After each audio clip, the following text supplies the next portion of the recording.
Well, welcome everybody. We have Luke and Bill, EVW Res. Welcome Luke, Bill. Good to see you again.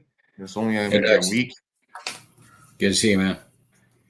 Yeah. So I think one of the main things we wanna to bring you guys on is to, well, one, to get to know you guys a little bit better, and two, make you feel more part of the company as well. Oh, we have Robert Baxter coming in online as well. So let's put Robert here. There we Okay. go. Hey, Robert.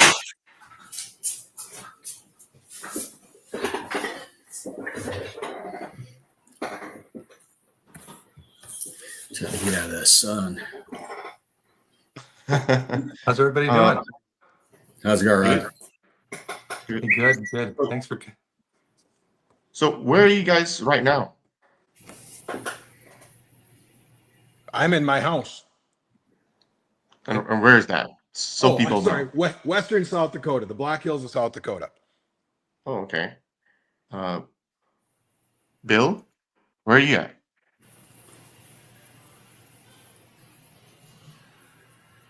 Bill's in California, Southern California, I'm sure. Oh, I'm sorry. I didn't know that was a question for me.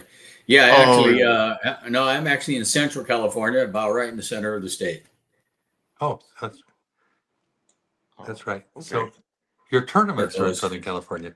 You're not. Yeah, it's close, about 4 hours. Yeah.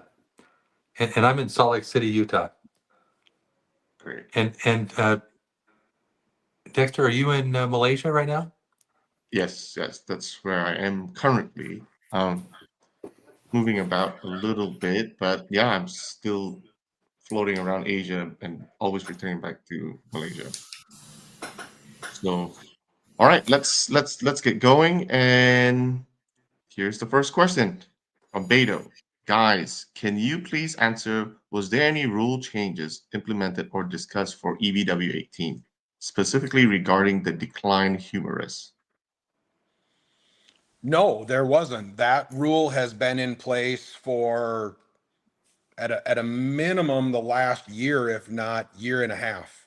That if the humerus is in a declining position in the neutral or losing side of the table, it is a foul. And that's been in place for quite some time now. I don't know the exact time of when it got put in, but it's been a while, at least a year. I'd concur.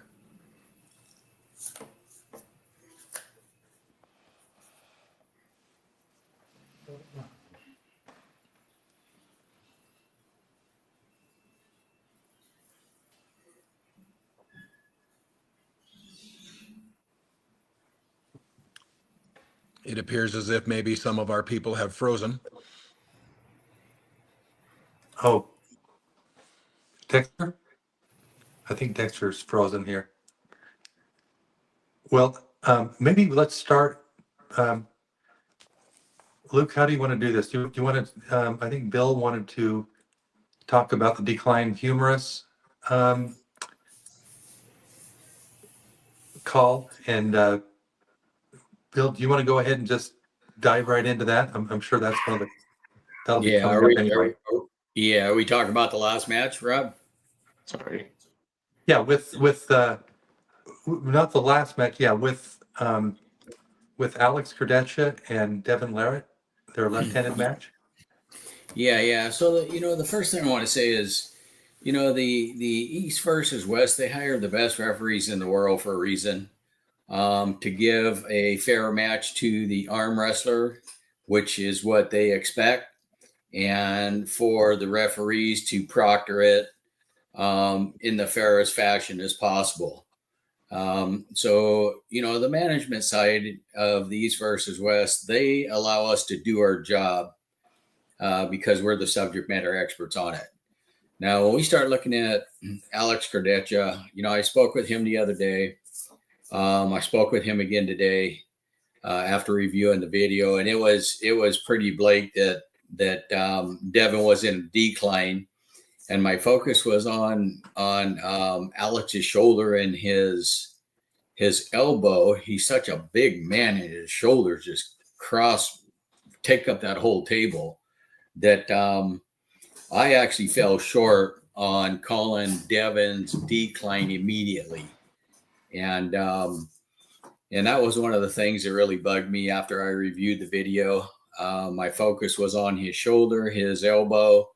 At one point, Haristo was pointing, and I really didn't know what he was pointing at, just for the simple fact that, you know, I was looking at focusing on Alex more than I was Devin. But again, after reviewing the videos, I fell short big time, and I had to let Alex know that, and I apologized to him.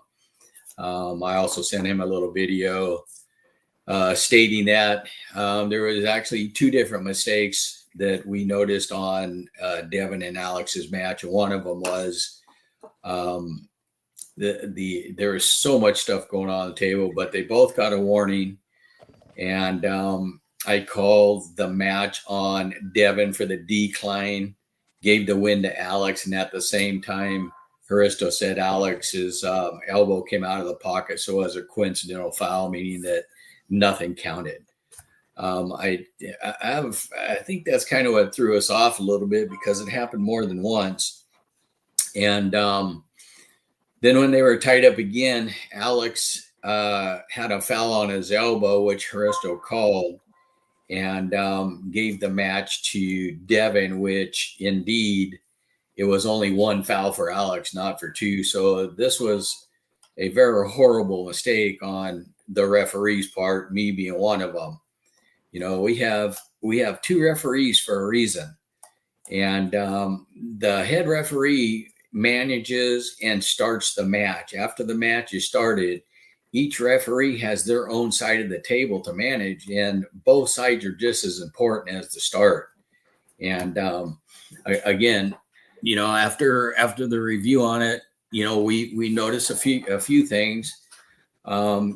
Whenever you're refereeing at these high levels, you know, the pressure, the spontaneous calls.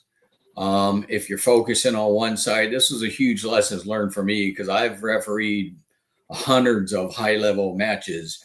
And when the referee, after the start, you should be scanning that whole table from front to side, top to back, arm wrestler to arm wrestler, and not be so focused on a specific waiting for a foul to happen.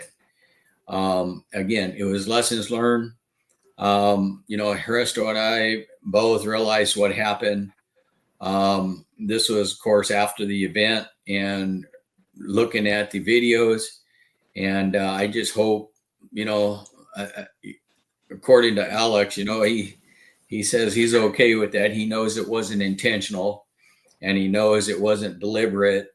And, you know, like when I spoke with him, you know, we're hoping them two guys get to see each other on the table again, because that one mistake, which was very big as far as I'm concerned, could have changed the whole dynamics of that match if it was called properly.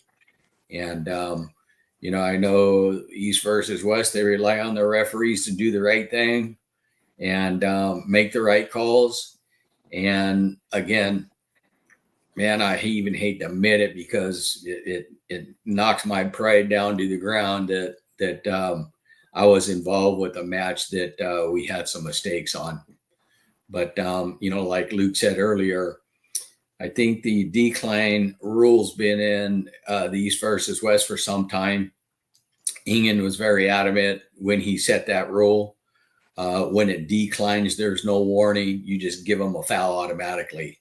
And again, reviewing the video and the content that I had looked at, I deserve to be fired as far as I'm concerned, because it happened and it shouldn't have, and it was obvious, you know. So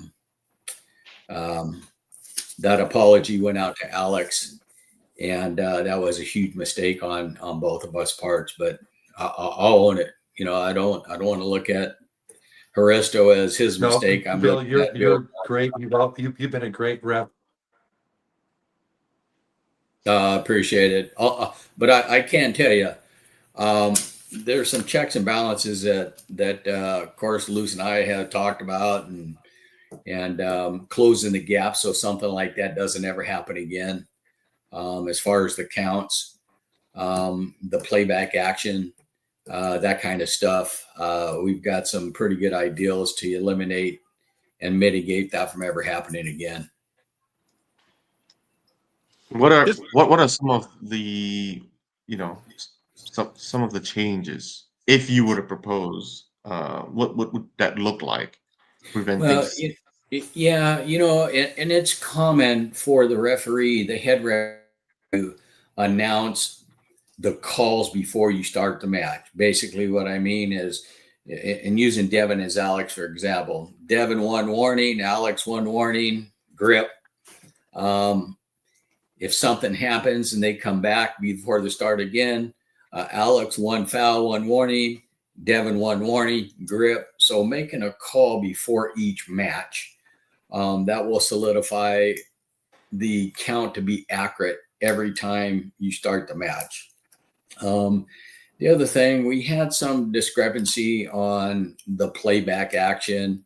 I know we had some technical stuff going on over there, but I've ref some other pay-per-view events before where the playback action was in control of the referee, not so much the viewers the spectators or the viewers aspect, but more so the referee. So when the match is going, the referee that's not at the table, he could be viewing that match on the video screen, and it would almost be like a video referee, you might say. But that video referee is not making any calls. That video referee is watching the match, and when the head referee makes that call, that video referee could give him the signal, thumbs up, thumbs down, whatever communications we set up. So we've got a third set of eyes.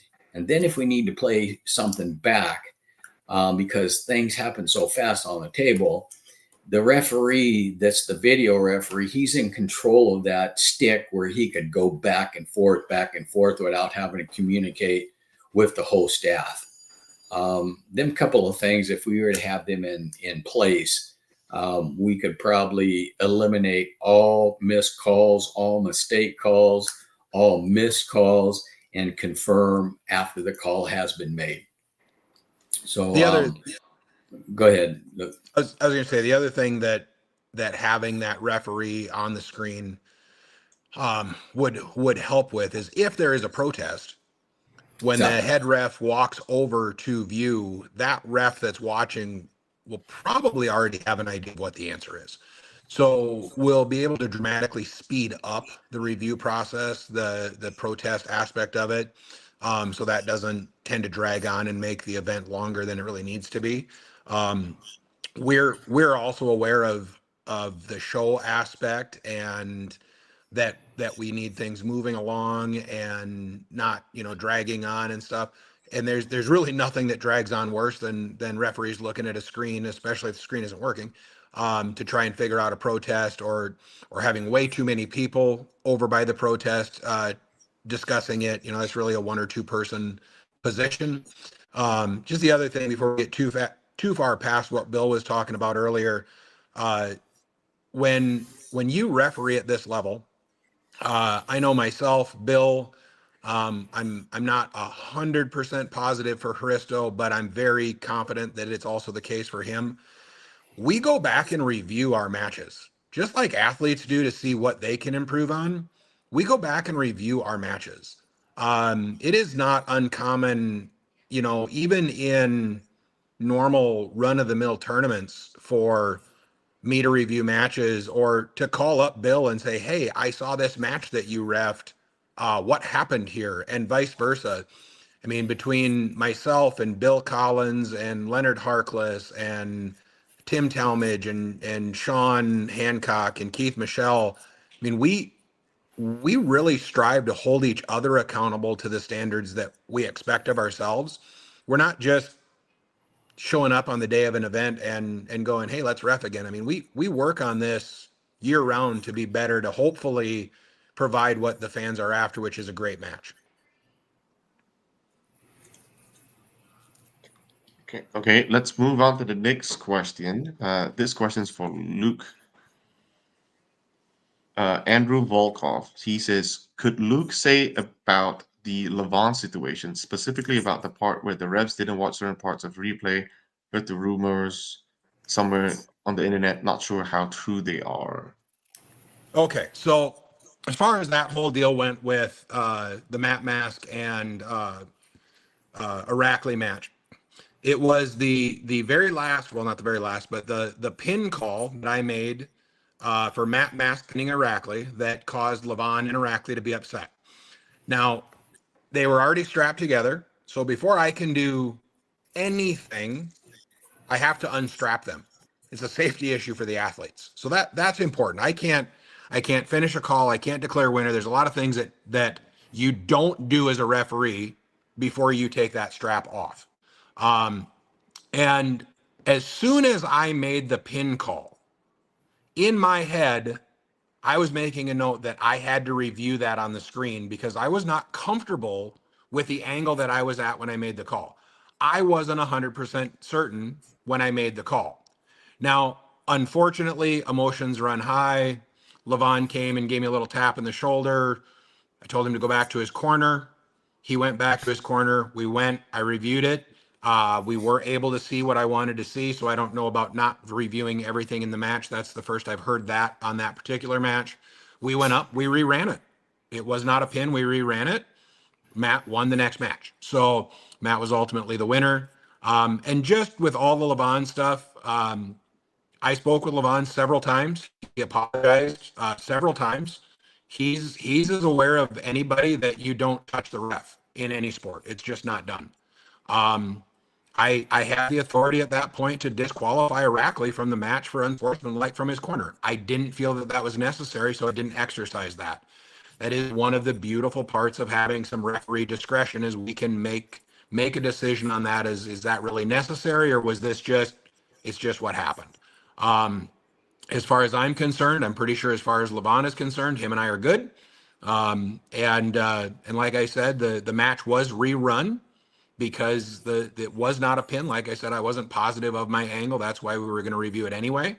And yeah, that's the Levon thing. It's made for some fun Facebook and stuff out there, and I think it's drawn some attention to the sport. But I would just as soon not go toe to toe with Giants anymore.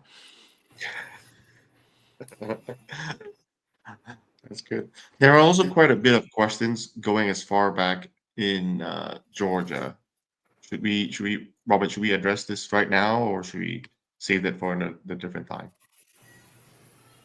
Because if it's applicable here, yeah, but otherwise, let's save it for a different time and just stick to, I think, Chicago and going forward. I think going forward is what we're really focused on, is what we're going to do to solve issues. And Bill has mentioned things, Luke has mentioned things. I think that's the most important, is where do we go from here? How do we make things better? And this is all, if Ingen and I can come to a resolution, and I think we're pretty close, but then it goes back to Ingen, and then he decides what to do. But in the meantime, I think we have to move forward and address the issues that we had, or that we have, and not every issue needs to be talked about, because refs are human.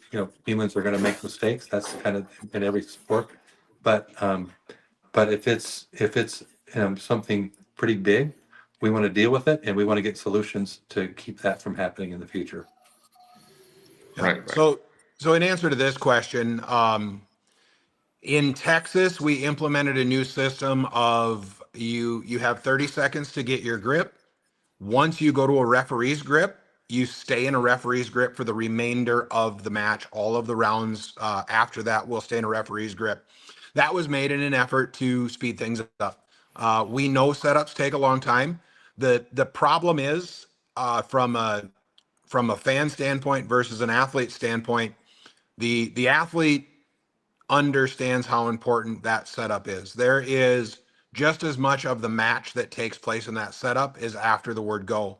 So to just, force a grip right away, or go back to the wall set grip days where you really didn't have an opportunity to get your grip, that fundamentally changes our sport. And the whole goal with a rule is safety, and then to make it easily repeatable and callable and precise, to not have it adversely affect other parts, and to not fundamentally change arm wrestling. And so, the other thing that's asked a lot is, well, why don't we just start every match in a strap? Well, because that does fundamentally change the sport. And that's why we don't do that. But as far as speeding up the setups, I really don't know at this point how you could get the setups much faster than what we've done at this point. Something that could potentially help there with the fans is having or encouraging our commentators to, during the setup, talk more about the strategy and open that door to the spectator so that they understand why they're doing what they're doing. But as far as from a referee standpoint, I think we're about as fast in the setup as we're going to get. Let me jump in on that too, Luke. And it's been discussed many times, about how stringent do you want to be on this setup? Because realistically, people are paying to watch these matches. My personal opinion, and this is just my personal opinion, it's better to take, an extra half a minute to get the match set up than to foul them out and not see the match at all. So there's two different things that we look at. You want to start these matches sooner, we're going to have to foul people out because they are moving. They're doing their dance. But before the starting of the match, we make sure that they're in the center of the table and their wrists are straight and everything looks fair. Now, when we start looking at, okay, let's be stringent on it and hold them to the gun to this 30 sec or to the after the 30-second getting their grips, the referee's grip. I'm telling you, Luke could vouch for this. I'm sure is just about every match that happens on the table, these guys could get fouled out if we want to hold our gun strictly to the rolls and not have any flexibility with it. So, I think, and I think the delay after a match happens, the 90 seconds, that like Luke said, that's a perfect example. That's when you could burn up some commentating time to maybe even, talk about the match or the last match or create some kind of dialogue with the fans, just so their attention is not so much on that. But I agree. Sometimes these matches take a little bit longer, but do we want to foul the guys out or do we want to see the match? It's a double-edged sword there. We are getting a lot of questions about running fouls. Do we want to comment on your opinions on those? I'm happy to comment on running fouls. So here's one of the challenges of refereeing at the level of East versus West, King of the Table, PAL, any of the big leagues with the elite arm wrestlers in the sport. Okay. So you've got your rule set, and virtually every referee has been trained through the WAF rule set. At their base, any of the top referees in the world right now started with a WAF rule set, which is very strict, very precise. There's no gray area. It's just boom. And it's done that way because when you are running a tournament that takes 7 days and has 12 tables on the stage, you have to move things along and you have to be that strict so that matches don't drag on and those things. Now, WAF is not really set up to be spectator pay-per-view friendly. So with the advent of pay-per-view and super matches and everything, there's been an adaptation of rule set to make it more viewer friendly. And that's the constant conversation that people like myself and Robert and Dexter and Bill are always having is, well, what happens if we adjust this rule? Well, what's the ripple effect over here? Does it have an adverse effect somewhere else? A great example, and I'm not saying it's an adverse effect, but it's an effect. The elbow pad for East versus West is just a little bit bigger all the way around than the standard pad. So it's giving a little bit more flexibility of movement on the table. But the ripple effect of that is we have shoulder across center calls way more often than we ever used to, because you can move forward further on the table now, and so it opened up a new foul. It was made bigger to helpfully get rid of elbow fouls. It probably reduced elbow fouls to some degree, but it opened up shoulder across the center fouls. The problem here is there are very, very few referees in the world that can ref well under multiple rule sets or adapted rule sets, because a lot of reffing is muscle memory. Then you add in the fact that we have to work with a rule set that is just not quite mainstream. You make a split-second decision. You have to see everything, which, as we know, can't be done. And now, if you look at running fouls, not only do I have to assess, is it a foul? Do I make the call? Well, is it a running foul? Is it a standard foul? Do I stop the match? It adds a whole new layer of complexity. And anytime you add a new layer of complexity, you add a new layer for mistakes. So I am personally, in this setting, not a fan of the running fouls. In Arm Wars, where Neil uses them, he's got a different setup. It's a little bit different style altogether, and it works okay there. We did running fouls at the Monster Factory, and one of the biggest struggles at the Monster Factory was being able to find a downside ref that could consistently handle running fouls, because it adds one more layer of complexity. So I'll leave it there. Running fouls are great in the right circumstance. I don't think they're a good fit for East versus West for those reasons. Running fouls, there's a good and bad with the running fouls. Luke just explained the bad, the confusion. But on the good side, it does keep the match going. But when you start looking at the running fouls, when I first started with East versus West, I think I refereed, King of the Table. I think I've refereed seven different events for them, and there was 5 different rule changes, and 4 of them was on the running foul. So the confusion for the spectators, confusion for the commentator, confusion for the referees. It's not a real easy task to adapt to rule changes when we start talking running fouls. If you had something solid, I think the running foul does have its place, so you don't stop the match, but it will get a little bit more confusing for the spectators and open up the door for a lot of questions that we'd have to answer as well. But like I say, on the good side, you get a couple of guys up there grinding away. One has the elbow hop, or one elbow comes up the front or back of the pocket. The match stops and restarts. It's not a subjective call. Where on the running foul, some things may be a little subjective that we'd have to deal with. But fine tuning a really good running foul process. Like Luke said, it's a big adapt that the referees would have to get used to.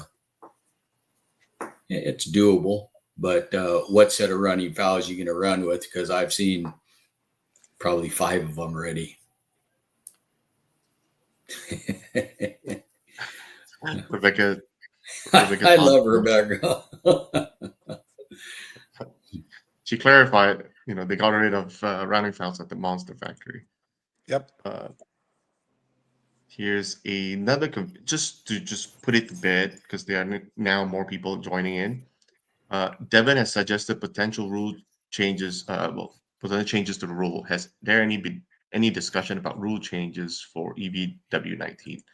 Now, to clarify, prior to EVW doing a collaboration with Brian Shaw, there was discussions prior to to that But with the collaboration, it is made known that the EVW rules will stand, will take place for the pay-per-view event. However, for the open tournament that the Shaw Classic is hosting, that is a separate matter yet to be discussed. But for now, the main event will not utilize any rule changes unless specifically announced. And if Ingen is back, he will also be part of that conversation, and refs So will all be aware of that. just to clarify a little bit even further there, Dexter, I was part of the conversations with the Shaw Classic with Brian on potential rule changes for the Shaw Classic, what could work, what couldn't. We threw around some really neat ideas that I think would have been neat to test. But Devin even stated today on his channel, in no way to misunderstand it, that yes, rule changes were talked about for the Shaw Classic, but as soon as it became a collaboration, there is no intent to have any rule changes. It's an East versus West event. So even Devin stated that on his channel today. So yeah, no changes. The Shaw is now an EVW. Excellent. I'll take this. Somebody's wondering when they can expect rules to be added to the website. They appreciate transparency, but they want concrete rules published. So just FYI for everybody, we have the rules on our website currently. However, it's unpublished for the reasons that we are hoping to get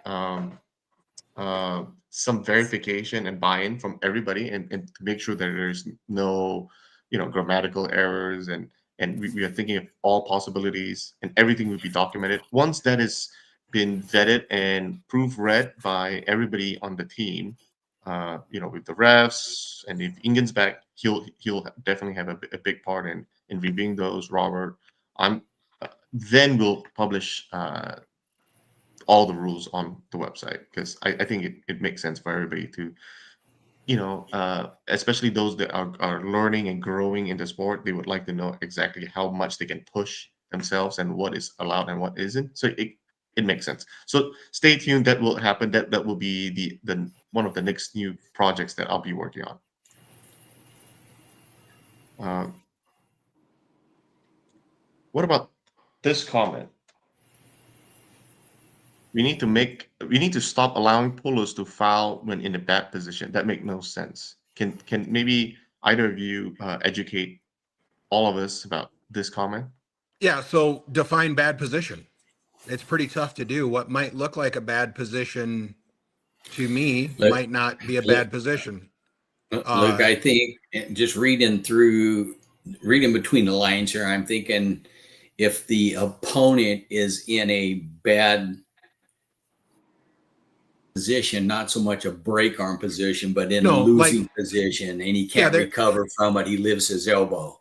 Right, but that's subjective. Michael Todd looks like he's in a losing position 98% of the time he's in a match. If he fouls there, are we just supposed to have him lose? Just because it looks bad doesn't make it bad. Just because it looks like you have the advantage doesn't mean you have the advantage. So I think that's why. Yeah, I think in this particular question, and I could be reading more into it, is if you drag me down to the pad and I'm in a bad position where I know I can't recover from it, I lift my elbow up it's a professional foul, basically what it is. I think that's 100% what he's talking about. It's just, it adds more subjectivity, and there shouldn't be more subjectivity. I shouldn't be responsible for knowing what your intent in your mind is when I'm making a call. That's why it's a professional elbow foul.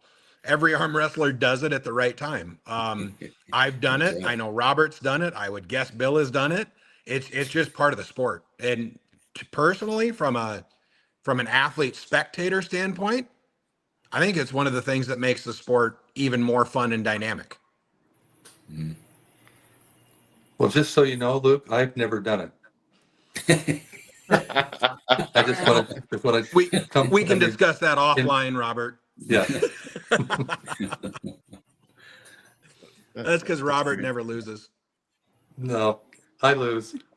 But, I want to keep it fair. Okay, I know this was answered, but just to rephrase what Luke mentioned, that it is his discretion on what disciplines to do while on the stage. Is that correct, Luke? It's my discretion to give an unsportsmanlike foul or disqualification. As far as is there league repercussions? That's obviously up to you and Robert. I spoke with Robert about it at length, and I think we agreed that there didn't need to be any type of league repercussions other than just the league reinforcing the fact that hey, we don't do that. And like I said, Levon came and apologized to me at least 3 different times. He knew that emotions got the best of him. It happens. Just time to move forward from that one. Levon's a great guy. He's a phenomenal champion. So I think we can let that one go to bed. Yeah. This is another question by Vansh Upal. Oh, Luke fell off. There's a lot of confusion about the King's move. Pretty sure the rule is about humorous angle and not keeping the shoulder above the pin pad. Correct? Thoughts? So Dex, let me jump in on that one. Yeah, absolutely. No. So the WF rules and the EVW follows the WF with some modifications, and then their rule, that's what they talk about, the shoulder, keeping the shoulder above the pin pad. But some guys have shoulders like football helmets, so it's not all the same. Where the humorous angle would be consistent through every puller, no matter how big their shoulders are. So the King's move, of course, when they drop in the King's move, we're dealing with the humorous. And like we talked about with Devin's match with Alex Gradecha, his humorous was in a decline. And, the delay on my part just was in Devin's favor, not intentionally, but it's easier to gauge the humorous than it is the shoulder. Because doesn't matter how big that shoulder is, when that humor starts to drop, we need to make that call immediately. Okay. Any add-on thoughts, Luke?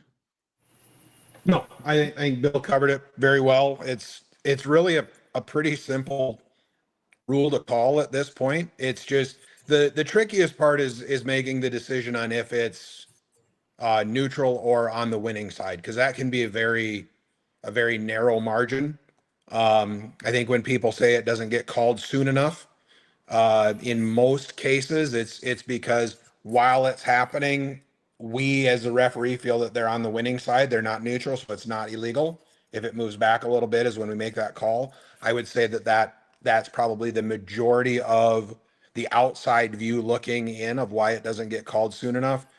Generally speaking, the head ref and the downside ref have the absolute best seats in the house to see everything.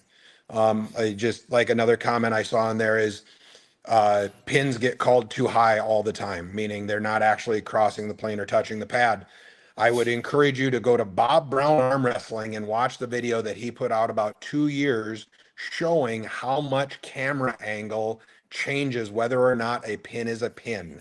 And you got to remember, guys, we're sitting right there looking at the pad, looking at the line, looking at the wrist line. We get way more right than we get wrong. Excellent.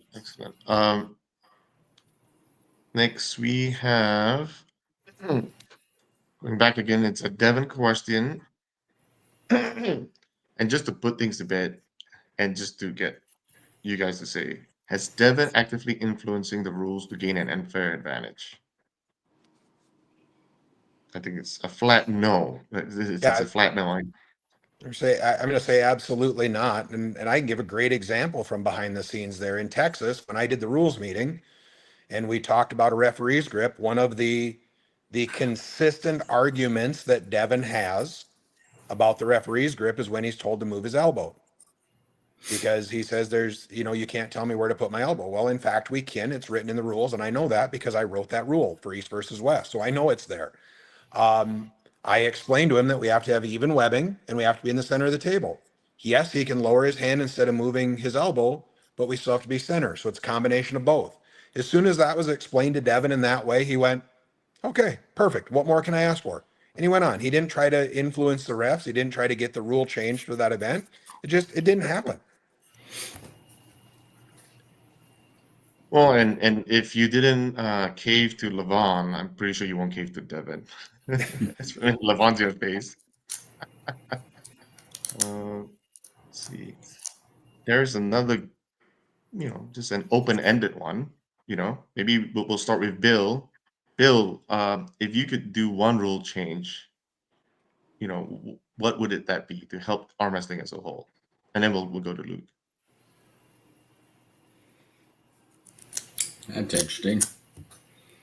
I think the way that Ingen had set up the rules with a modified WAF rule seems to work. I think it's the people proctoring them that needs to make it happen as they're written.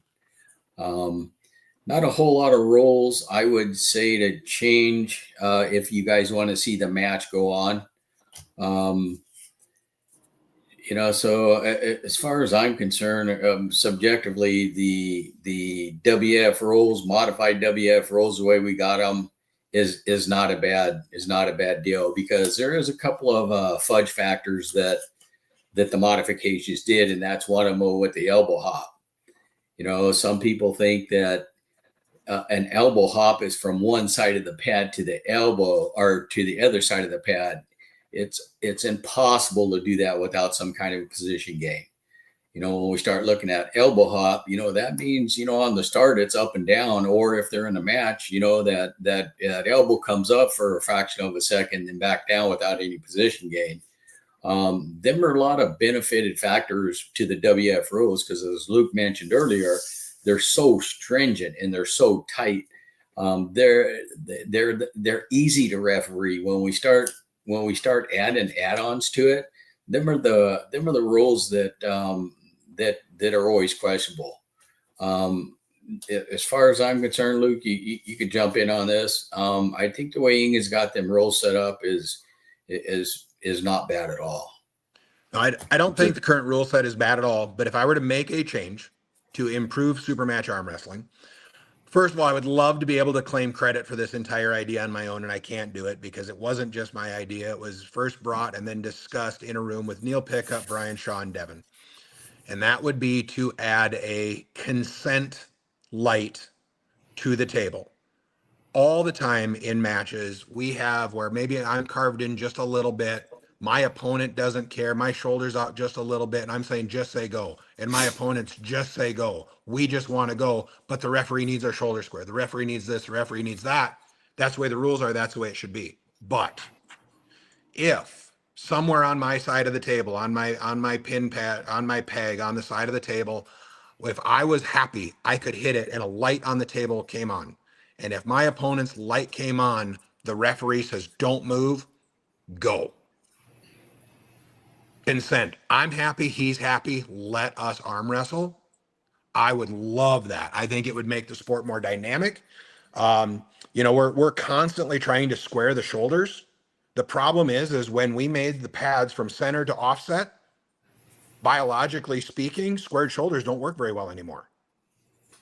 So, there should be almost the same allowance in shoulder square as what the pads move, if you really want to be square as arm wrestlers versus square to the table.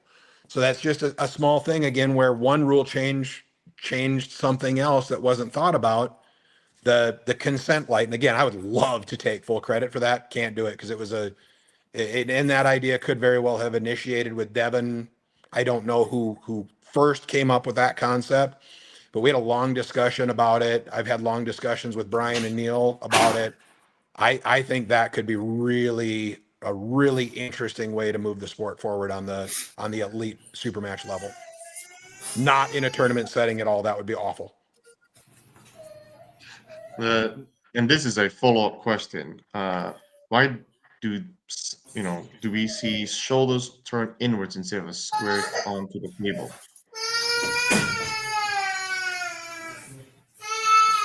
I guess I don't really understand the question because the referee's job is to make sure the shoulders are square to the table, not inward. Now, if you're in further, that's fine. You just can't be turned out. So if they mean why is allowed to be inward versus not allowed to be facing out, that if that's really what that person means, I'm not sure. But we're just truly looking for square.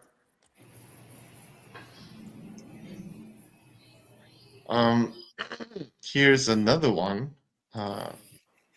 Bigger elbow pads for super heavyweights. They already made the pad a little bit bigger. I think at that point you have to look at a completely different table for the Giants if you're going to go that route. Otherwise, you're just going to add in more of the ripple effect problems. If I've got a bigger elbow pad, now I'm going to get called for shoulder across center that much more. And I mean, contact to your shoulder in different ways. I mean, that's a call that is very seldom ever made, is contact with your hand. But I had to make that call against Wagner. He started pushing on his hand with his chin. I mean, I think it's the first call I've ever made for pushing with your chin. I've made shoulder contact calls, but never chin contact calls. I mean, it happens, but I mean, at a point, if we keep getting the true giants of the world arm wrestling, there might have to be a dimensional change to the entire table for the Giants.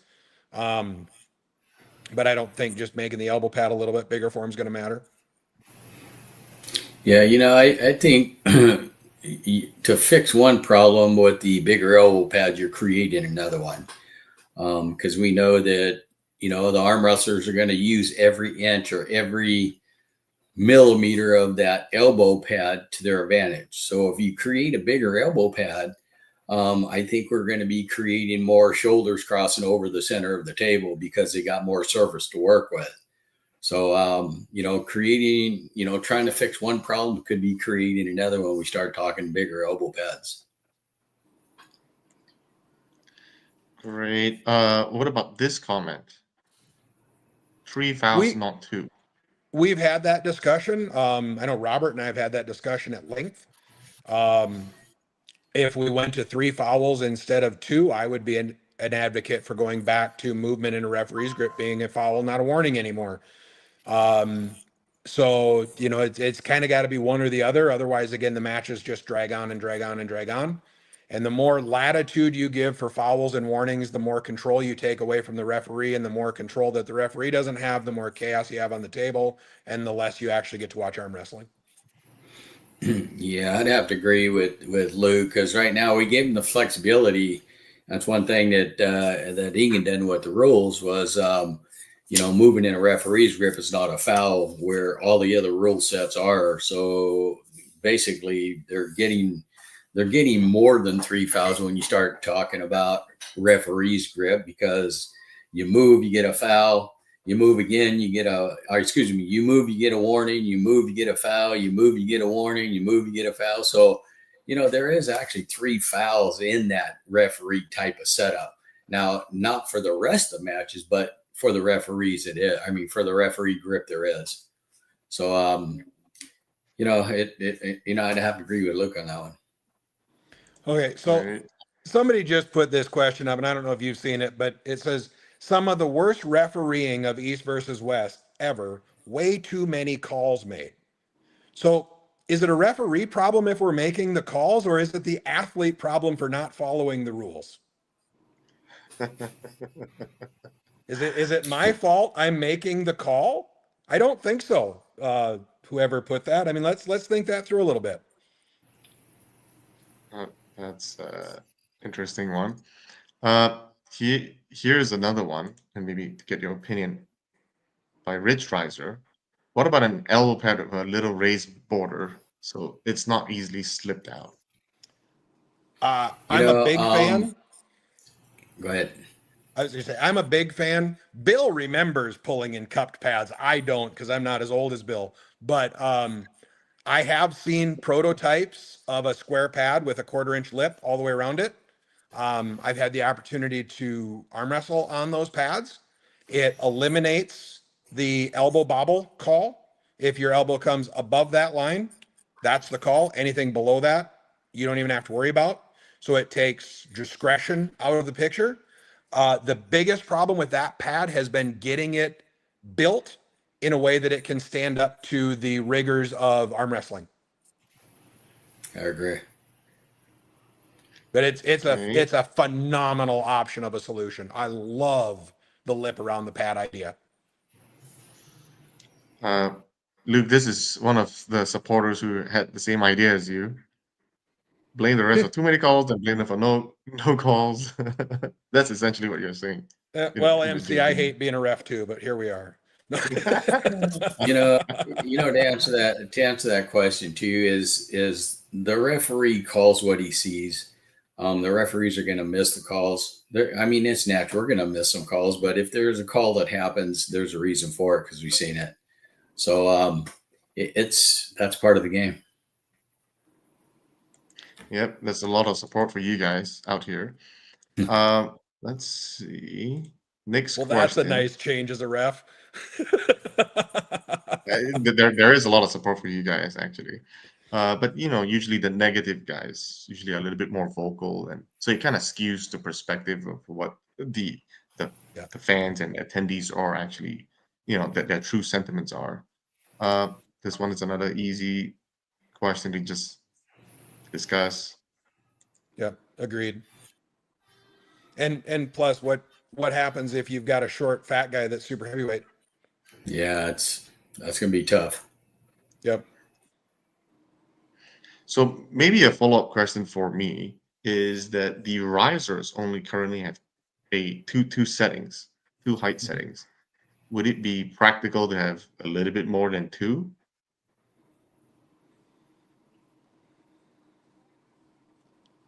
To what, Dexter? Say that again.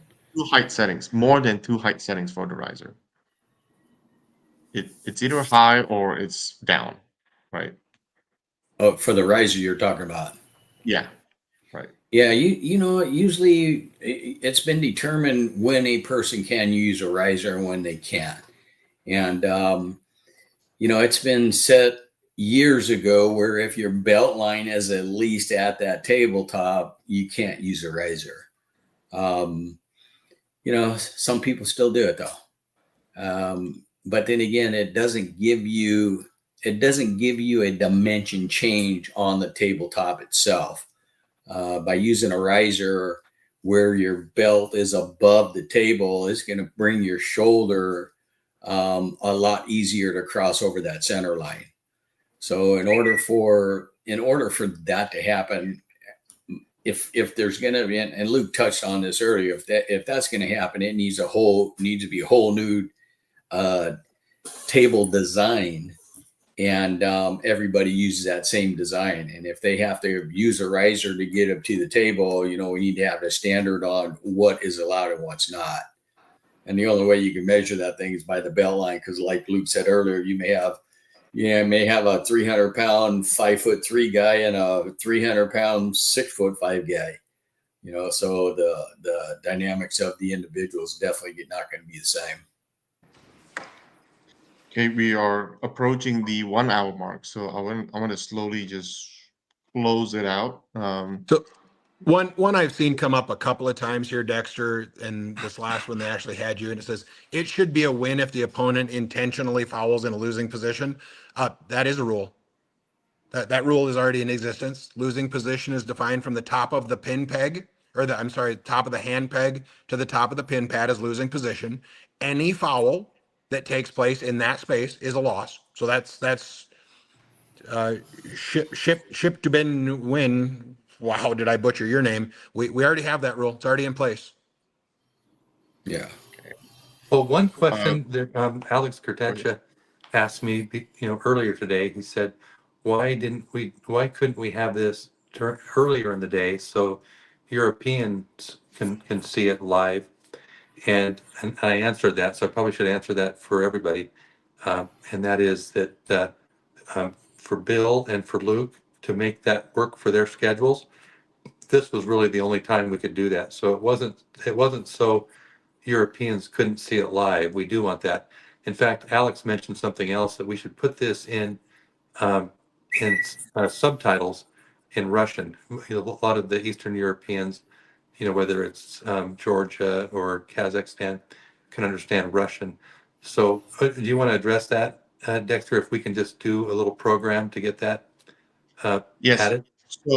So matter of fact, that was one of the great suggestion from Alex, and he spoke to me about it a couple like 2 days ago, and that is something that we are actively trying to figure out on our end to try to make it local. To, you know, that is what we call the localization process, where we don't only just take videos like these, but almost every video that we're pushing out that has significant educational meaning to it, we'll try to have that translated at least to a certain degree. It will take a while to get the whole process smooth because the last thing we want, right, it's to get something translated wrong and anger everybody, because sometimes it's just a matter of one word difference, and if it's translated wrong could have bad ramifications. Like example, right? Well, if somebody says a cat, like, oh, that guy looks like a cat, but another word for a cat could be very insulting, right? So it's just one of those that we need to get a good system in place.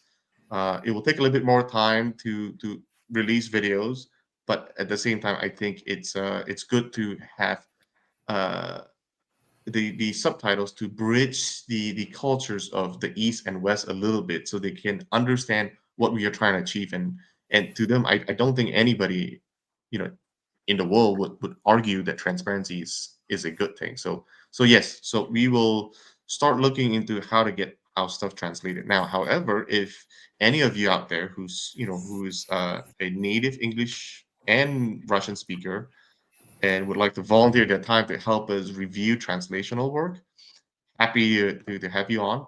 If you could maybe send me an email at dexter@evwsports.com. We would love to have your services. So there's that. Uh, one question for me is, will you allow people to write in the EVW live stream chat without censorship? Uh, the rule right now that I made is that I'll allow people to hammer us, to critique us, so as long as it has some level of constructive criticism. So what that means is that if somebody's just like spamming and he's a troll and that adds nothing, and sometimes it's a positive thing, but it's still considered a spam, and it's like Devin's the best, Devin's the best, Devin's the best, or Levant's the best, Levant's the goat, and it adds nothing but clog up the whole conversation. I might put that person on a timeout, right? Not necessarily ban that person, but I'll put a timeout. Uh, you know, if you are promoting pirated streams, you will be banned. If you're just being if you're just not adding to the whole wholesome conversation and calling people names without any restraint, then you will also be banned. Other than that, So we'll keep censorship to a minimum. yeah, so if somebody's saying, Robert's an idiot, that's okay. I actually want that. We'll leave it. But if they keep saying it over and over, is what Dexter's saying, Yeah. the same thing, Robert's an idiot, Robert's an idiot, we'll take out number one, number two, number three, number four. We'll leave number one. We don't want censorship. Censorship is not a good thing. EVW does not support it. We support transparency. Um, we don't want to ban our fans. We don't want to ban or censor our fans. So in order to grow the sport, I believe we need to create more fans. We need to have our fans, their voices heard. If it's very vulgar language, I mean, we would delete that. And I think what Dexter and I have talked about this is we use other mainstream sports, which is where we're headed, their policies, if for censorship. I mean, so there are some things that we would censor or that we would delete, or people that we would ban, like Dexter says, we want to follow those standards for those mainstream sports. We don't want to make up something for ourselves, and but be very loose on that. I mean, we'd rather have more people commenting and more fans and athletes expressing themselves. Right. Okay, so to put things more on a more positive note, Benji has a question. What's Oh Bill's my and God. Luke's favorite match you ever ref?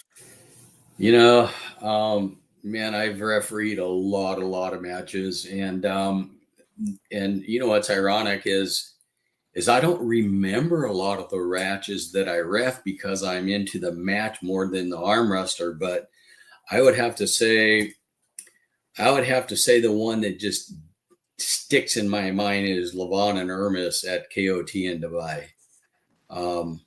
That was probably one of my favorite matches because things were changing in that fourth round very quick. So my favorite match, I would say Levon and Ermis from the KOT in Dubai. But that's just one of several matches that have been my favorite. But I would say that'd probably be the top. Yeah, Luke? I don't know how I could dial in on a favorite. I would say that the hardest match I have ever refed was Giannis Omlins and Mindaugas Tersites. That was the most difficult match I've ever refed because it was refing two master level chess players, and I was exhausted after that match. That was insane. And then probably I don't know that I can say it was my favorite because unfortunately John lost, but if in fact John's last match was with Yoshi Kanai in Texas, it was a true honor to be the referee that got to say go what could have been John's last match. I've had the opportunity to ref John many times. I've had the opportunity to know John as a friend, and I've had the opportunity to know what it's like to get pinned by John in competition. So having that honor of saying go in what potentially could be John's last match was very meaningful to me. Okay, and who's your favorite arm wrestler to ref?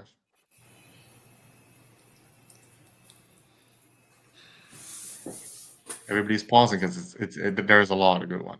It's I'm telling you, as a referee, I'm gonna plead the fifth on that one because Yeah. if I'm refereeing that person and he wins, I don't want to be tarred and feathered. Yeah, my But favorite there, arm there's wrestler to ref is the arm wrestler that puts his yeah, hand on the table, gets a grip, and sits there until we say go, and then congratulates the winner and walks away. That's my favorite arm wrestler to ref. Now this is a question for Robert, really. Should refs be penalized in East vs West if they make a bad call by rotation? Keep seeing the same refs in each event. So it's really two questions in there. So and just to clarify everybody, right? I mean, Bill felt really horrible about the slight oversight. No, I mean his oversight during the Alex and Devon's match, and he even offered to, not, to not take his compensation for being the ref at the event. And obviously, it's not something that we'll accept. But that goes to show how much integrity Bill has.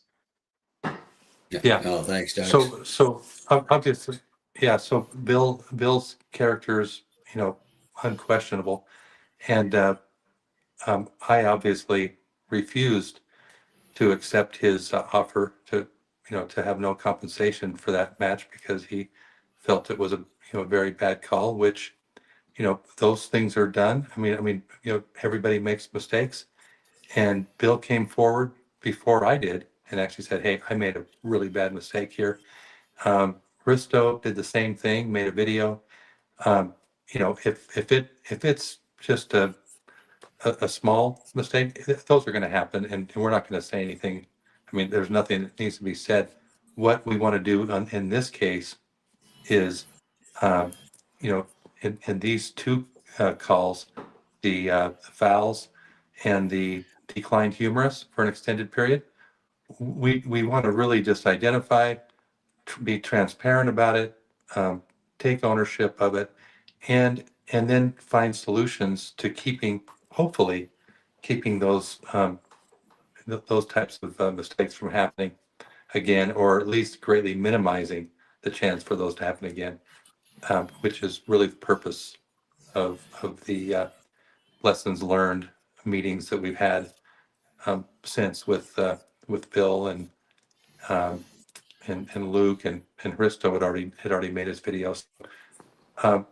There's really, I mean, I don't really believe in a penalty. It's more, what can we do to learn from this, guys, so that we can reduce those mistakes. Um, and Luke's, in this case, the head ref, and Luke's going to be implementing things. He already is, taking steps even without me saying anything. But I need to stay at arm's length, so I should not be the person dictating anything. All I've ever wanted to do, and this is with Ingen as well, when Ingen was doing this, is I've never dictated any rule or any, certainly not any kind of a punishment. Uh, and and it's really up to Ingen, or until Ingen gets, unless or until Ingen comes back, it'd be Luke's call. And I don't want to stand in anybody's way of doing their job. But the only thing that I would say that I think that I do have discretion over is helping to make the event watchable for the masses.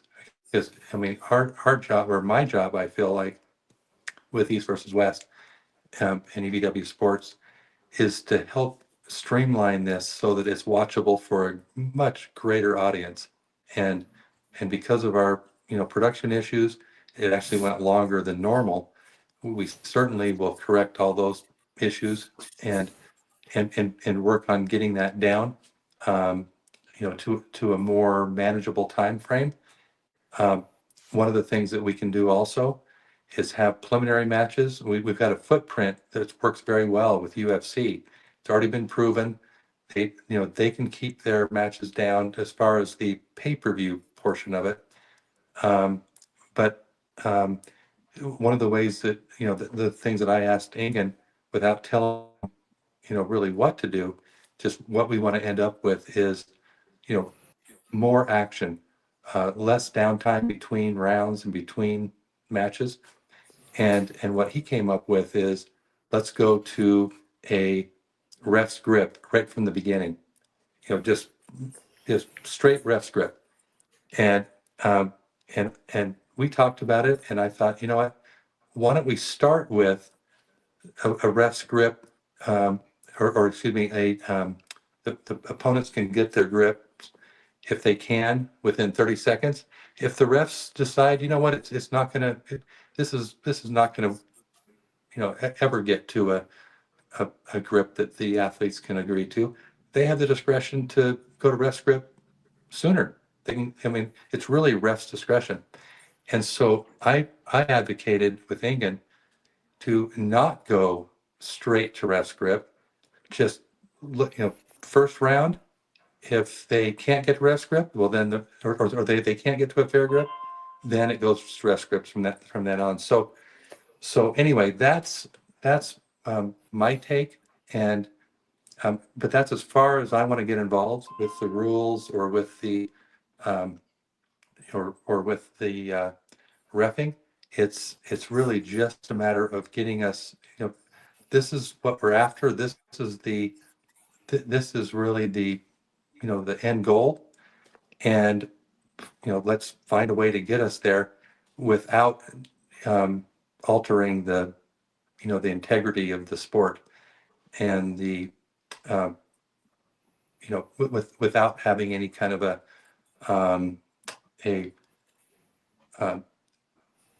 bad impression from the more of the arm wrestling community, the arm wrestlers themselves.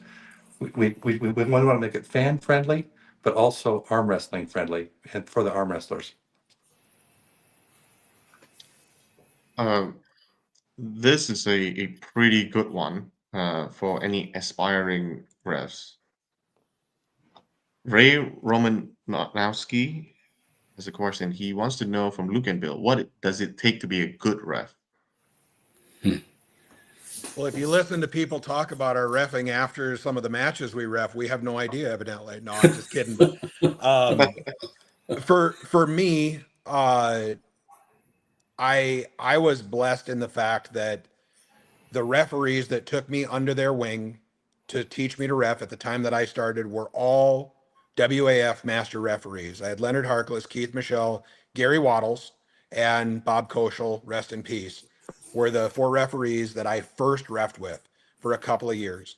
After that, I think the next referee that I refed with out of that group was Mr. Collins right there. And whether they just realized that I was dumb enough to stay a referee, so they kept helping me, or they saw potential there and encouraged me, and I had a desire to get good at it.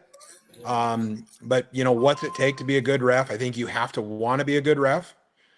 You have to be willing to put in the time to get there. You have to be open to criticism and critique, and it's time under tension, guys. It takes a lot of time under tension to be able to walk onto a stage like East versus West in front of, I don't know how many people online, 1,200 people in the room that day, the best athletes on the planet, and all the cameras and the hot and the stress, and try to do that job well. It's just time under pressure. And then great men. I mean, like, I could not have gone back in time and picked better mentors than Bill, Leonard, Keith, Bob, and Gary when I was coming up. So Yeah, I'd have to agree with Luke 100%. The mentoring, thick skin, table time. What I mean by table time is most good arm wrestlers aren't good arm wrestlers sitting on the couch. They have to have table time. It's no different than a referee. You got to have table time. Some of the suggestions I made for some of the refs that I've certified in my area is you go to these practices all the time. We got a lot of garage warriors. Be the referee for them, because the more you're at the table, the more proficient you're going to get. And, you almost have to widen your view on the table. A lot of the guys, when they referee, I see their face right up against the table where the hand peg is. You have to buy your lesson on that one, because I took one in the face from before I was too close to the table. A guy wrapped his leg. I took one in the groins before. I become the laughing stock. And after you get hit a couple times like that, you learn to back up. And as you back up away from the table, your view goes from a tunnel vision to a wider perspective. But I think Luke hit it on the head. If you've got somebody that could take you under your wing and show you the rope, show you the ins and outs, the tricks and tips, it doesn't take long. But, if you don't have that, definitely table time. Just like to become a good arm wrestler, you got to have table time. The other thing I'd add is, in my opinion, a referee should really not have the desire, first and foremost, to be a part of the show. Like, there's no better compliment to me in the world than, boy, did you see that match between Robert and Dexter? And it was amazing. Who reffed that? If I'm forgotten, I did a perfect job. Yeah. Okay, now I know we've gone over an hour, which is what I've allocated for. Before I go to the last question, I would just like to, just tell everybody I'm doing this away from the official channel so that we can be set anywhere we want, to be in a more casual setting, and we can have a little bit more banter and disagreements, and in a more comfortable place rather than on the official channel. So if you like these kind of contents, please like and subscribe. And before I go to the last question, anybody has anything, Luke, Bill, Robert, do you guys have any last words to add before I go to the last question? Any comments? Yeah, I'll make a quick comment. I touched on this earlier. even with the KOT in the early stages and EVW as it currently stands, you guys hire the best referees in the world to do our job. When we are hired to do our job, we do our job based off of what we have to work with. And what we have to work with is a set of rules. We're not influenced by anybody that hires us. We're not influenced by any of the competitors. We're not influenced by any of the referees. We know we got a job to do. It's our due diligence to do it effectively, efficiently, and professionally. We want everybody to have a fair match. That's why you guys hire the best. And when one of us falls short, we're at a level where we take it to heart. We take pride in what we do. And when we fall short on like what I did on Alex and Devin's match, it's not something that you could just easily get over. It's not for me. I take it personally. I'm hard on myself, but these guys are flying. These guys are spending time. These guys are taking time away from their family to get the best match possible. You guys are setting up the matches. You hire us to proctor it. And what I highly appreciate with the management on EVW and the KOT is once we put our stripes on, it's us. You guys are out of the picture. It's the referee that's doing their job. And if we fall doing our job, it's nobody else's fault but the referees. So I just wanted to throw that out there. I would just add that this is, I was truly a little apprehensive about this coming on today and being kind of opened up to the fans. I mean, as an arm wrestling referee, as any referee, you're scrutinized. Arm wrestling's a little bit more up close and personal. You've cornermen, your arm wrestlers, your fans, everybody is scrutinizing your every move. This was really good. I don't know of any other sport that opens up their refs to the fans like you guys did today. So I think that went really well. And for everybody out there that's on the live right now or that watches this later, you're never going to like every call we make, and we're never going to get it perfect. Understand we're doing our best, and you don't have to like me. You don't have to like Bill. You can want us replaced. You can think that we're just awful, but at least have the respect to understand that we're trying our very best to provide a very good atmosphere for the athletes, to provide you the entertainment that you're looking for. Go, Luke. Thanks, Luke. Bill. This is the last question, and I just like to round it up with something more positive. And I think it's pretty cool because I'm also curious myself. Why did you guys decide to be referees? Well, I'll jump in that one first, Luke. What some might not know, I've been in this sport since 1979, a long time, and it wasn't diluted like it is now. And back in that day, we didn't have referees. I shouldn't say we didn't have referees. We didn't have any trained referees. And just seeing what was going on some of the competitions that I went to, which was fairs, basically the only events that I went to, I decided to volunteer to help the guy out because I seen he was struggling. And once I started to help him out, that's what kind of kickstarted me into the referee and the promoting and seeing if I could do anything for this sport based off of what I've seen in the past. Okay. So mine's a little different. I didn't decide to become a referee. I was told to.